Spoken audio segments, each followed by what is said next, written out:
The truth is, you don't need to clean the whole room. I know that sounds strange because for years we've been told, don't start unless you can finish everything. But if you're tired, overwhelmed, or living in a space that feels out of control, that mindset only makes things worse. It makes you give up before you even begin. I've been there walking into my room looking around and having no idea where to start. Then I learned something simple that changed everything. Just clean one part of it. A chair, a desk, a small corner that gives you back a sense of calm and control. From my messiest days, I've pulled together real tips that actually helped me dig out small steps that are doable today. No perfection, no fancy systems, just what works in real life. And today I'll share 10 tips that can help you reset your room without burning out and maybe even feel lighter with every step.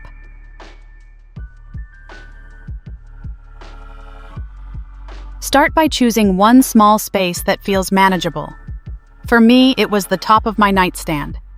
It had become a dumping ground for all sorts of random things, charging cords, receipts, hairpins, and some old skincare bottles. One evening, I decided to clear that space. I wiped it clean and only put back 3 things: my lamp, a little candle, and a book I was reading. The rest of my room was still messy, but the next morning when the sunlight hit that clean surface, it felt like something had shifted. For the first time in weeks, my room didn't feel overwhelming. It felt possible. That's the magic of a sacred corner. It's a small win, and it shows you that you can take back control one surface at a time.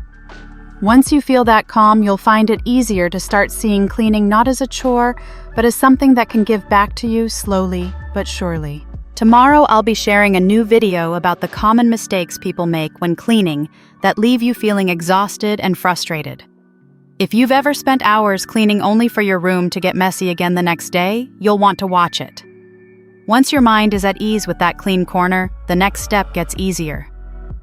Tip 2 is all about making cleaning feel a lot lighter, even enjoyable.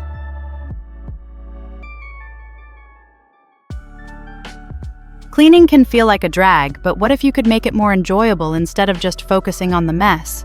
Try pairing it with something you love doing. For me, I love listening to true crime podcasts while I clean. Every time I'm folding laundry or sorting through old papers, I pop in my headphones and listen to a new episode. It makes the task fly by because I'm actually looking forward to what happens next in the story. One time I was cleaning my dresser and organizing my drawer of random beauty products. While I was at it, I was listening to my favorite playlist. By the time I finished, not only was my room tidier, but I also felt like I'd enjoyed the process, almost like a mini me-time moment.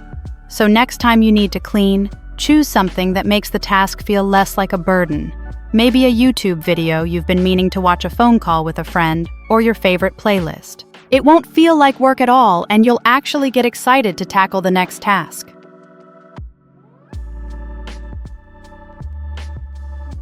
We've all been there.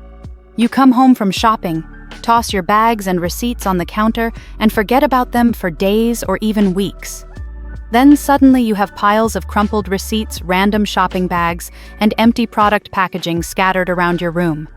It gets overwhelming fast, and before you know it, that small mess becomes another big problem. So here's a simple trick. Create a transfer bin near your entryway or on your desk. Every time you come home with new purchases or unpack skincare products, immediately toss the packaging or receipts into that bin.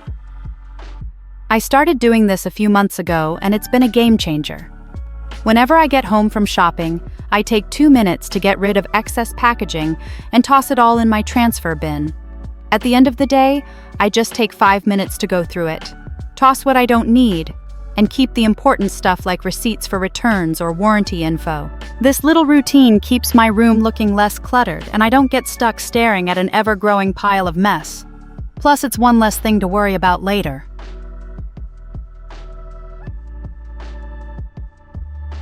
When it comes to decluttering, hesitation can kill your momentum.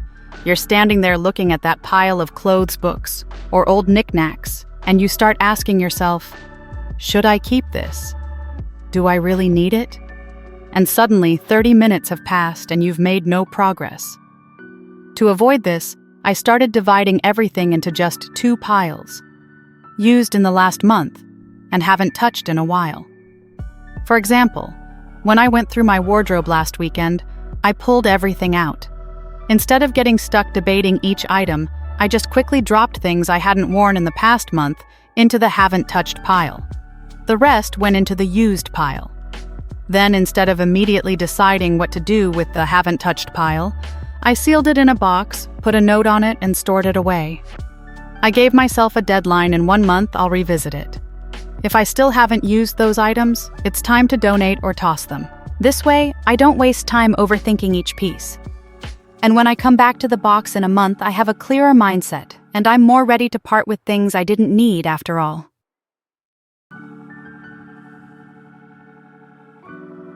You don't need to clean the entire room, especially if you're short on time or energy.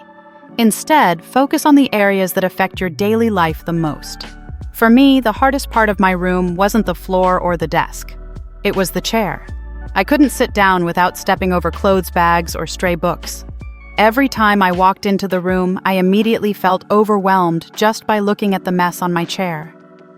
So I made the decision to tackle the things that bothered me every day first.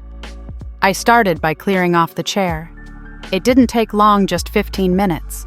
Once the chair was cleared, I could finally sit down and work without feeling like I was drowning in clutter.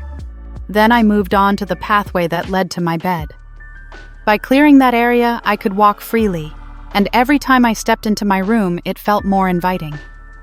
Remember, cleaning is about making life easier, not achieving a perfect Pinterest-worthy room. Prioritize what you use most and what bothers you the most. Once those areas are tidy, the rest will feel like a bonus.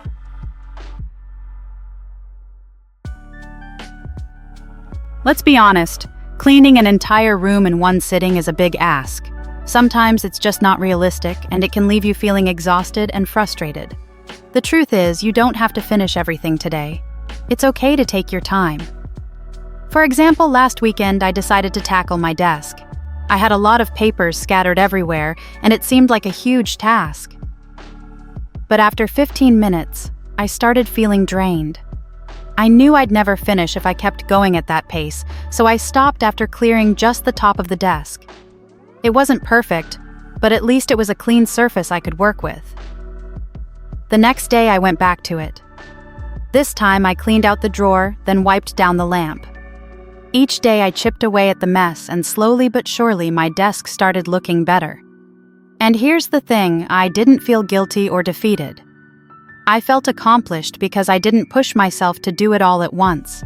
Taking it step by step helped me feel in control instead of overwhelmed. Remember, it's about progress, not perfection. Sometimes doing a little bit each day is better than trying to do everything in one go.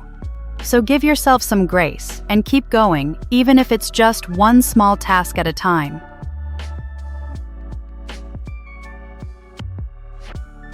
One of the easiest ways to keep things organized when tidying up is to quickly spot what's dirty. You don't want to waste time overthinking, just act fast. For me, I've created small habits that make it obvious what's dirty. For example, when I take off a shirt I've worn, I always turn it inside out immediately. It's my quick signal that it's been worn and needs washing. If I leave it inside out, I know it goes straight to the laundry. The same goes for my jeans. If the sleeves are folded up, I don't need to think twice, it's dirty. Another habit I've adopted is to use a designated dirty clothes basket. This has helped me avoid piles of clothes on my bed or chair. Whenever I take off something I've worn, I put it straight in the basket, not leaving it anywhere else. This prevents me from needing to sort through random piles later, wondering if something's clean or not. It's just easier to have one place for dirty clothes, and it keeps everything neat. For example, if I take off my jacket after running errands, I'll always hang it directly in the closet or toss it in my laundry basket. It doesn't sit on the couch or the chair. That way I don't spend time later deciding if I should fold it or hang it back up. By having clear signs for dirty clothes and a routine for where to put them, I save time and energy later. It also keeps my space looking tidier because I'm not dealing with the mess of clothes piling up.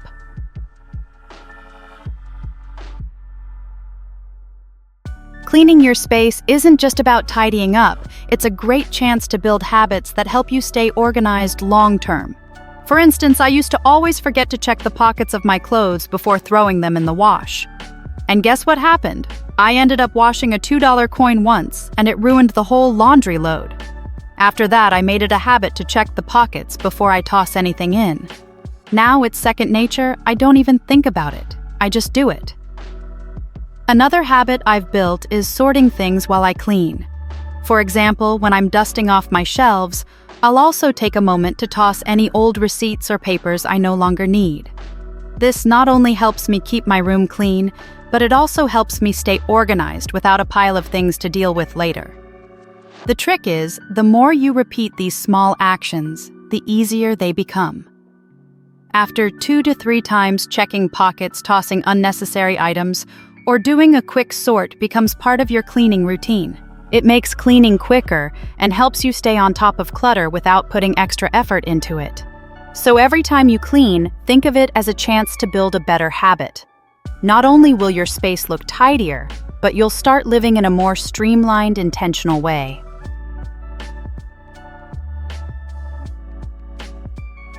Instead of trying to clean everything at once, begin by restoring function to just one item in your space. When I first started cleaning my room, I realized my chair wasn't even usable anymore because it was piled high with clothes. I couldn't sit down to work or relax, which made the whole room feel chaotic. So I decided to start there. I cleared off the chair and made sure it was completely empty, leaving it for its actual purpose, a place to sit. It took just 5 minutes, but immediately I felt like I had control over my space again. Next, I tackled the desk. I could barely use it because it was covered in papers, books, and random stuff. So I spent a few minutes clearing just enough space to write or type. That small action of restoring functionality made a huge difference in how I felt about the room. It's not about cleaning everything in sight. It's about bringing back the purpose of the things you use daily. You'll feel a lot better and more productive when the things in your space actually function for their intended purpose, not as storage for clutter.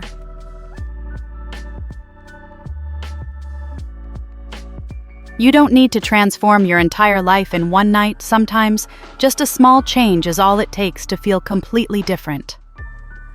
A few months ago, after a long day of cleaning, I looked around and realized something. I'm not the same person I was 3 hours ago. The room was still far from perfect, but the simple act of tidying up a bit, clearing my desk, and folding some clothes made me feel like I had control again. I wasn't overwhelmed anymore. Just one evening of focusing on small tasks, clearing my chair, making my bed, putting away laundry was enough to change my mindset. I felt lighter, more organized, and ready to take on the next day. That's the power of cleaning, even if it's just one small task. You can look around and realize that a little effort can make you feel like a completely different person, and that change is enough to keep you going.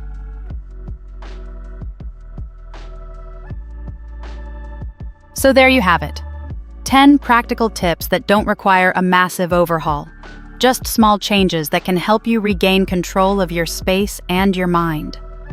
It's not about perfection, it's about progress. Little by little, you'll notice how your room and your mindset start to shift. Remember, every step counts. You don't need to clean everything in one go, and it's okay to take it slow.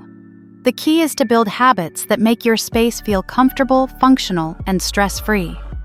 So go ahead, start with one small change and see how it makes you feel. I promise you won't be the same person in a few hours. You'll feel lighter, more focused, and ready to take on whatever comes next. Thanks for watching. If you found these tips helpful, don't forget to like, share, and subscribe for more tips on living a simpler, more organized life. And remember, a little change goes a long way.